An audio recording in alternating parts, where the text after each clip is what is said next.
Yeah, it's a dream.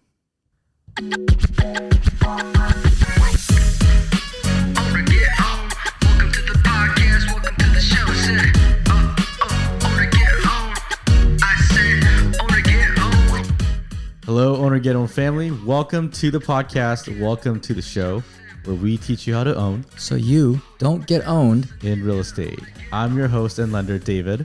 And I'm your local real estate agent and architect, Hero. Yeah. Welcome to this week's episode. I get a lot of people coming up to me and saying, welcome to the podcast. Welcome to the show. It's so random. Dude, how come no one talks about the outro? Oh, yeah. The yeah. outro's sick. I like that one. So it's all progress, you know? Yeah, if you guys aren't going to listen to the whole thing, at least skip and, listen to the outro once. It's worth listening to, I promise. Hero, our in-house rapper / singer. But I'm not a rapper. You know what? Hero actually was offered a gig to rap. Oh, dude, that's not even true. So, he's pretty much a real rapper. Nah, no, shout out Cot, but he did offer me an opportunity to rap and get paid for it. I thought it was pretty cool. Yeah, but that's the last thing anyone needs, though, is me rapping. He could have on the stage. My anaconda dope. All right. Well, again, per usual, New Year's check-in, New Year's resolution check-in. My back is feeling a lot better. Check-in in March. My back is feeling a lot better. Consistently working out. And also, I'm going to test out. I haven't told Vicky this yet, but I'm going to test out my back again by playing golf. Nice. I'm going to let it rip, see what happens. Cool. I'll report back on next week's episode. Hopefully it goes well. Yep. What about you? I'm starting to really feel pain in my heel again, but I'm thinking about going and get some custom shoes. Damn, custom? So I can get the arch support. Okay. I think I have a flatter feet than I need. Honestly, though, every time I get to a certain weight limit, I feel it in my feet. So I think I just gotta not drink so much on the weekends. Weight limit? Yeah. Is there a ratio between weight and the arch of your foot and the damage it causes? I think so. I think my feet aren't meant to hold that much weight, is what it is. Damn, you're just not that guy. You're not built for this. It's not. My arch isn't even an arch anymore. It's more like a flat, It's like when you ever see that thing? It goes, "I'm that guy. I'm that guy." Athletes say that. It's pretty sick when they say it, but you can't be like, "I'm not that guy. I'm not that guy." All right, so we have a fun one for you. Taking a break from talking about just home buying, all about owning homes. We thought it'd be a nice little break to talk about a different topic. Yeah, for all those watching on YouTube, you're probably wondering why I'm wearing such a bright blue jersey. It's just, what country does it represent? Japan. It's from the 2002 World Cup. So I'm wearing this for a certain reason, though. Fun fact before we move on, you mentioned 2002 World Cup. It was co-hosted by Japan and Korea. And I was actually in Korea. And this podcast is co-hosted by Japan and Korea. That's correct. We're showing some unity. Yep. So yeah, I was there during the World Cup. You were in Japan? Yeah. Oh, yeah, you were in Korea? Korea, yeah. I was in Japan during that time. Oh, really? Yeah. Oh, I did not know that. Yeah. Yeah, it was actually a really cool experience. Dude, Ronaldo killed it. Yeah. Korea actually made it to the semis. Oh, they did. They came in fourth. Yeah. It was actually a really cool experience. World Cup brings everyone together. Yeah, and the World Cup is going to be in North America, right? Or is it the Americas? It's I guess North America. It's gonna be Mexico, Canada, and the U.S. It's not in the South. I was thinking about that. It's gonna be brutal because they're gonna be traveling all across different cities and. Oof. What, is LA one of the cities? LA is one of the cities. I think the finals are in Texas or something. Damn, should we go? I wanna. That'd be sick. Yeah. All right. And we'll do a podcast there. We do a podcast on the pitch. All right. So, Hiro, do you want to introduce the topic this week? Yeah, the Sakioka legend. Let me say that one more time. The Sakioka legend. What are we talking about here? What are we talking about? What are we talking about? I got too excited there. I can say it the third time. That's the right. Sakioka legend. Okay. Let's go ahead and dive into it. This is actually a really interesting story. Hiro told me in the passing once, and I said, hey, I think this would be a good topic to share with the listeners. Yeah, so if you are a OC resident, you've noticed that there's a big plot of land next to IKEA near the 405, and it's empty. It's farmland, but it's empty, right? And then there's also near Nate's Corner where the breakfast Shout burrito out. is. That burrito is unbelievable. Unbelievable. Not sponsored. Calorically unbelievable as well. Not sponsored, but their pastrami burrito is out of this world. Yeah. Anyways, go on. And then the land across the street from Nate's Corner is huge farmland. And again, mostly undeveloped. And it's prime real estate. Yep. And then again, Fountain Valley near Costco over there, there's land that's for lease for years that hasn't been leased. Again, undeveloped land. And I was wondering who owns these pieces of land. Maybe can I go reach out to the sellers and invest in this to make some multifamily or something? Mm-hmm. I found out the owner is a guy named Roy Sakioka. He interned during the World War II, internment camps. Yep. He built an empire by investing in these properties when it was majority farmland in Orange County. Is it known how much he purchased it for? I don't know what he purchased it for, but the land holdings as of right now, actually no, the land holdings as of 1991 when Los Angeles Times reported on him was 325 million. So you can only imagine what it's worth now. Yeah, we always talk about inflation and rates, inflation and the cost of money. And imagine what that land costs now. Yeah, I mean, like he's part of the whole Japanese American immigrants out here who were farmers. I have another friend. His name is Yamamoto. His Yamamoto family. Also, we call him Moto. But his Yamamoto family owned a lot of land over in one of the Oxnard. There we go. Okay. And a lot of different Japanese families own farmland out there. Oh, I didn't know that. Own plots of acres of land. So each family has their own little acreages of land over there. They farm. Nice. But okay. He's one of those families out there, the Japanese farmers. And he, at the time, because of the whole World War II situation, they weren't allowing anyone to invest in land invest in properties in America unless they had an American name. So him being a Sakioka, he couldn't purchase it. So then he named his children American names and had them invest in the land. So he bought it under their names so that we can go around that and then purchase from there. But we're talking about, he bought it for pennies on the dollar, held it on for generations and was able to really create a whole family storyline of just wealth. It's incredible. Insane. Yeah. I mean, if you guys know the that area that he was talking about, especially the South Coast area, it's legitimately prime real estate. South Coast Plaza we talked about. I don't know the exact number, but it's one of the highest grossing retail fronts in America. In the world, actually. I think it's one of the largest malls square footage wise on the West Coast too as well. And people like literally travel. It's like I always see like those like travel vans or buses like with tourists. They would like go to South Coast and shop there. Oh, South Coast. Yeah, South Coast. There's like lines out the door for like Louis and like Chanel and stuff. Yeah, that's true. So it's called a main attraction. So I mean, if you own land, undeveloped land next to it, that's insane. It's wild. Yeah, and I mean, like if you bought it back way before 1981, that means you don't even need to put anything on there. What do you think the logic is though by not selling and or developing it?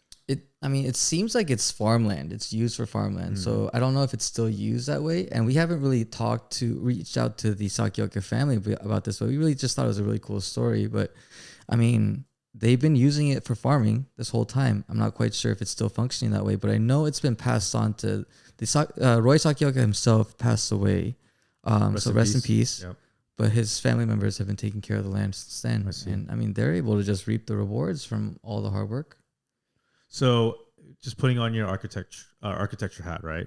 What would you do with that piece of land? Especially the one next to Nate's Corner. Let's talk about that one. Yeah. I mean, across the street's a residential neighborhood. And then you have Nate's Corner, which is literally a corner of retail, right? So then it's just going to be residential planned unit developments, I would think. You would probably, what you do is you would sell the whole plot of land to an investor who would then package it up into different parcels and then sell it to places like Lennar, TriPoint, all these different home developers, and they would build different communities within it. So you'd master plan the community and then sell the parcels to different home builders. Damn. I mean, I'm just like calculating how much like they could sell one unit for. I mean, that margin has to be out of this world. Yeah, because you're talking about Costa Mesa. You're selling a house for about $1 million, 1.2, probably even easy, more, right? That's and then so $1.2 million, and you're probably gonna be able to build I don't know, maybe like 50 houses on there at least. Dude, that's insane. It's wild. Damn. That's a dream, huh? Yeah. Should we make an offer? I would love to. I wanted the door knock on the house, but I don't know if they would want this. But excuse me, sir. But this, we're talking to you guys as listeners here because we think it's such an important thing to really look into how these things develop for people as they invest in homes and properties, right?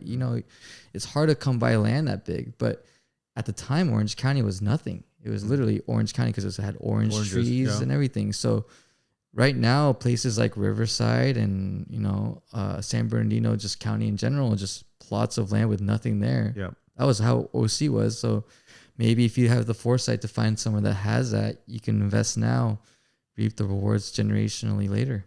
Yeah, and you have to sign on the dotted line with ink. Mm-hmm. Mm-hmm. So that leads us to our unofficial ad of the week. Nice. I like that. This week's unofficial ad goes to Inkstees. This is actually a business that I myself am a co-partner in with Beauty by Nikki.